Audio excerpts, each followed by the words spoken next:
that's the flock of children who are disappointed that they did not watch The Darkest Hour with me. Good evening, this is Leverton on Movies. Today we're talking about The Darkest Hour.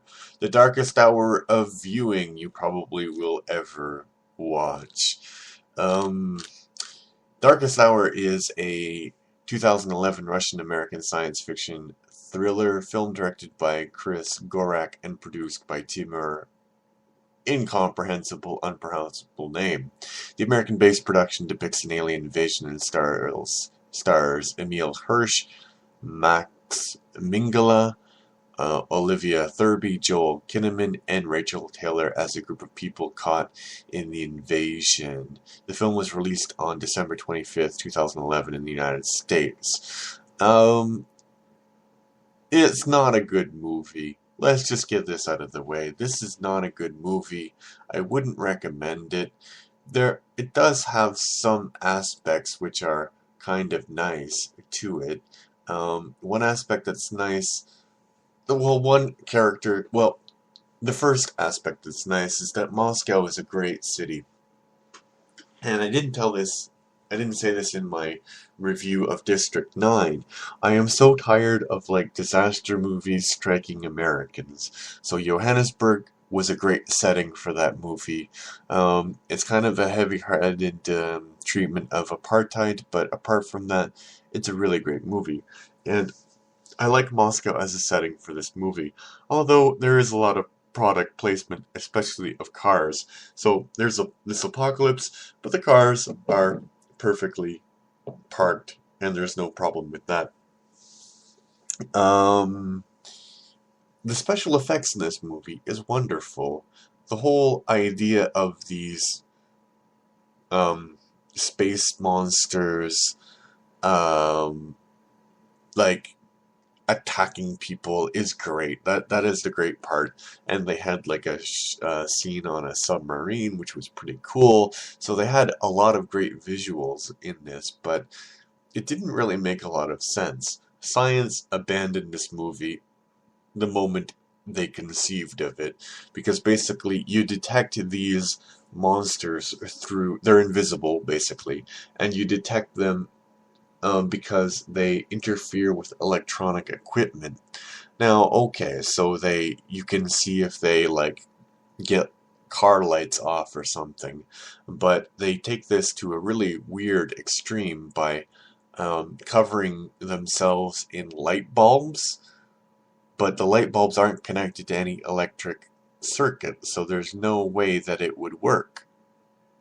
And then they say that the aliens are like waves, and interesting thing is that everybody in this world, the alien invasion in the movie, you see it lasts a week, and everybody in the world has figured out this by themselves. They don't need to be told anything. So it's a very, very bad movie. But one redeeming quality of this movie is when one character, he's kind of like the bad character in this movie, he permits somebody to die, basically, because of his own selfishness, maybe. And some other characters are criticizing him for it, and he says, basically, you don't know what kind of person you will be until you actually go through that experience. And I think I think it was really well done, that kind of line, and then the other characters shut up about it. But it's really, really weird. I think the movie gives you twists which I think aren't good. Sometimes the formula is good for a movie. This movie, for example, kills one of the main characters, but kills him in such an offhanded way. I mean, he was trying to save one of the other characters, but one of the other character was only introduced 2 minutes before. So maybe it's realistic that would happen, but it doesn't make sense in terms of the movie. And the movie develops this relationship between one person and another person, and then those characters, romantic interests, are killed, and then the other two get together, which also seems a little bit weird. And it sets up that there's going to be a sequel, And one thing, I got a lot of problems with this movie. One thing that I didn't really understand is that the aliens just come to mine things which conduct electricity, which is also really stupid because you can find other things in space which conduct electricity. You don't need the Earth. And they eat it, but anyway.